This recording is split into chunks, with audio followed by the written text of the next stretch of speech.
são os piores erros que se cometem em todo e qualquer tipo de relacionamento? Sintam-se à vontade para anotar. O primeiro deles é querer que o outro adivinhe. Então, lá no fundo, a gente fica esperando que a outra pessoa saiba o que você quer. A gente fica pensando algo mais ou menos assim: se ele me amasse, ele saberia que isso é importante para mim. Porque se é importante para mim, ele faria isso para mim. Mas nem sempre o que é importante para você é importante para outra pessoa. Então, o fato dele não fazer para você algo que é importante para você não significa que ele não te ama. Significa pura e simplesmente que ele não, talvez muitas vezes não sabe o que é importante para você, porque ele não tem uma bola de cristal. Poucas pessoas têm, né? A intuição é uma coisa que ainda está surgindo para nós na humanidade. É uma coisa bem recente, uma coisa nova.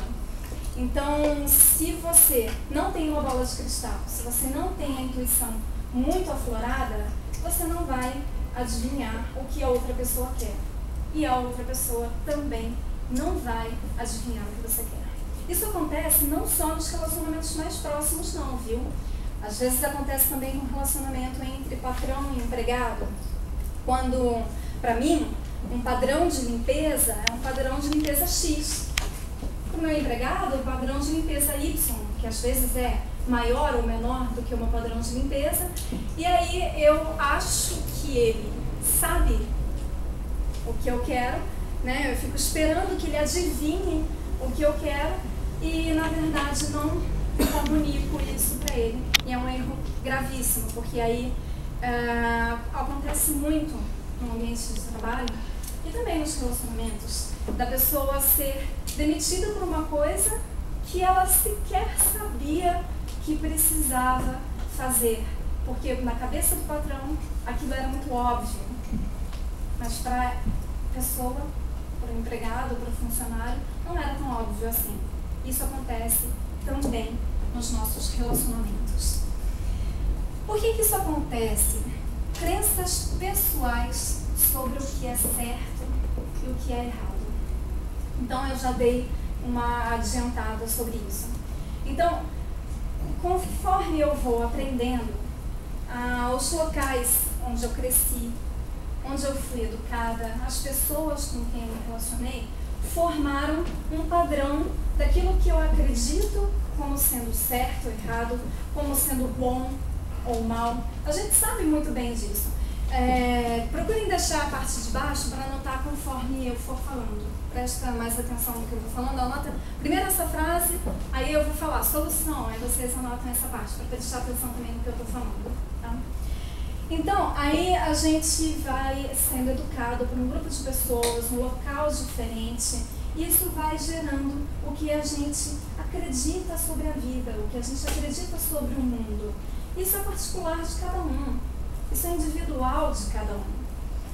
Então, o que é certo aqui no Brasil, talvez não seja certo lá na Palestina, o que é certo na China não é correto aqui. E muitas vezes a gente quer padronizar isso. Tá certo que dentro de uma mesma cultura existe uma nivelação, né? Existe aquilo que é meio que consenso para todos nós, mas existe aquilo que é muito sutil, que é muito particular de cada um de nós, e por isso eu fico achando que o outro tem que adivinhar o que eu quero, porque na minha cabeça isso é muito óbvio. Então a primeira coisa que eu gostaria que vocês deixassem de lado: não queira que o outro adivinhe o que você quer. Qual é a solução para isso? Comunique-se verbalmente. Fale com todas essas palavras para a pessoa aquilo que você está precisando. Não tenha vergonha de pedir, de solicitar, em qualquer que seja a situação. Parece óbvio? Parece, assim, super... óbvio, né? Se precisa de alguma coisa, peço. Mas preste atenção se de fato você está fazendo isso no seu dia a dia. Na palestra de hoje, vou falar bastante coisas, assim, que são mais ou menos óbvias. Mas se é óbvio e você não está colocando na sua vida, então não adianta muita coisa. O conhecimento, pelo conhecimento, não tem muita valia. Ele só tem valia quando você pega e coloca na sua vida. Aí você vê o resultado disso. Então, se você percebe que comunicar-se verbalmente é óbvio, faça que seja óbvio mesmo, coloque na sua vida. E aí, cuidados, não se exalte. Mesmo ao comunicar sentimentos desagradáveis, é possível ser cuidadoso, cauteloso e respeitoso. Muitas vezes, a gente está numa situação que a gente está meio assim, já com a paciência esgotada, né? Você achava que aquilo era tão óbvio, aquilo a pessoa deveria saber que você quer aquilo. Mas se você não comunicou verbalmente, ela não deveria saber. A não ser que ela tenha uma bola de cristal, a não ser que ela tenha a intuição muito aflorada. Então, se você está estressado, se você está estressada numa situação, não vai ser se irritando, não vai ser subindo a voz, não vai ser se tornando agressivo que você vai conseguir resolver a situação. E aí vocês vão falar, mas é fácil falar, né? Mas na hora não é bem assim que acontece. Meus queridos, minhas queridas, eu estou aqui para falar para vocês o que funciona e o que não funciona.